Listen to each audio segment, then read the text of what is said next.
tutorial.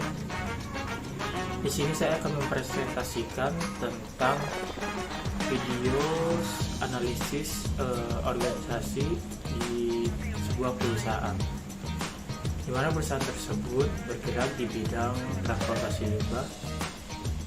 Presentasi ini dibuat sebagai bagian dari tugas mata kuliah teori organisasi.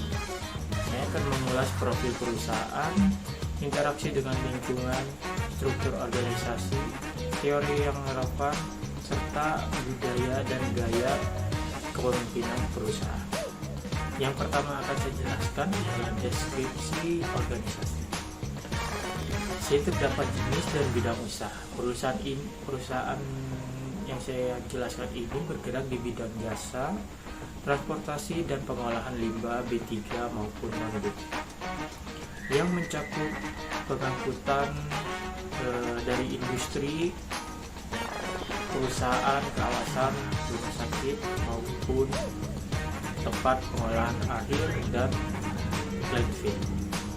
Lalu terdapat skala organisasi, merupakan perusahaan menengah.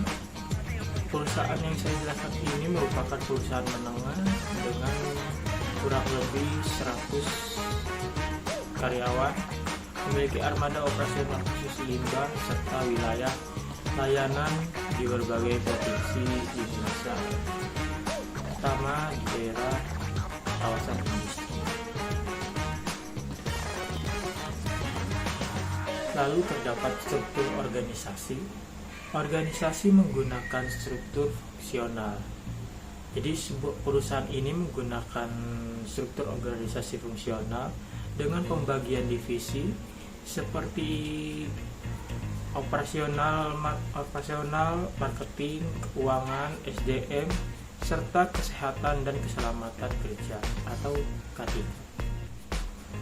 Adapun visi dan misi yang dijalankan oleh perusahaan, yang pertama yaitu visi menjadi perusahaan transportasi limbah terpercaya dan ramah lingkungan di Indonesia. Serta misi yang dijalankan adalah memberikan layanan profesional sesuai regulasi, meningkatkan kesadaran pelanggan terhadap pengelolaan limbah yang aman, lalu mengutamakan keselamatan kerja dan keberlanjutan lingkungan. Lalu terdapat interaksi organisasi dengan lingkungan. Keterbukaan terhadap perubahan. Perusahaan sangat terbuka terhadap perubahan lingkungan eksternal, terutama regulasi pemerintah terkait pengolahan limbah. Adapun faktor eksternal yang berpengaruh ialah peraturan pemerintah seperti Menteri LHK dan UU pengolahan limbah. Yang kedua, tekanan dari pelanggan yang semakin peduli terhadap sertifikasi dan kepatuhan lingkungan. Yang ketiga, persaingan industri. Munculnya perusahaan transportasi baru dengan teknologi pelacakan digital. Yang keempat, perubahan teknologi. Tuntutan penggunaan GPS tracking atau e-manifest dan digitalisasi laporan.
Evaluasi dalam struktur organisasi. Struktur fungsional ini efisien dalam operasional karena pembagian tugas jelas, namun perlu peningkatan dalam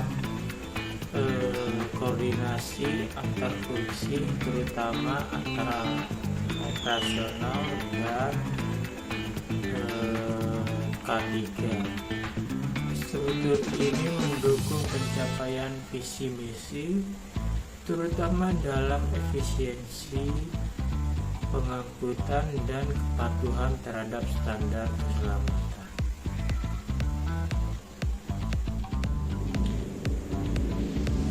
Lalu selanjutnya terdapat budaya organisasi dan gaya kepemimpinan.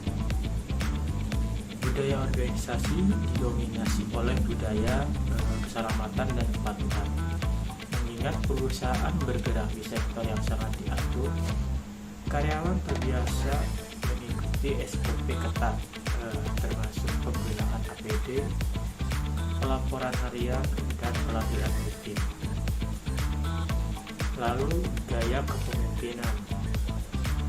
Gaya kepemimpinan bersifat transaksional dengan unsur transformasional. Pimpinan mendorong kepatuhan seperti reward dan punishment, tapi juga terbuka terhadap inovasi seperti ide efisiensi, rute atau sistem pelaporan digital. Salah satu contoh nyatanya seperti salah satu perubahan nyata terjadi ketika manajemen mendengar keluhan supir soal rute yang memakan waktu lama. Setelah diskusi, perusahaan mengadopsi sistem routing berbasis GPS yang terbukti menurunkan keterlambatan hingga 20%. Apakah mendukung produktivitas? Ya, budaya yang disiplin dan kepemimpinan yang responsif sangat mendukung terhadap kinerja karyawan serta menurunkan risiko kecelakaan kerja dan pelanggaran regulasi.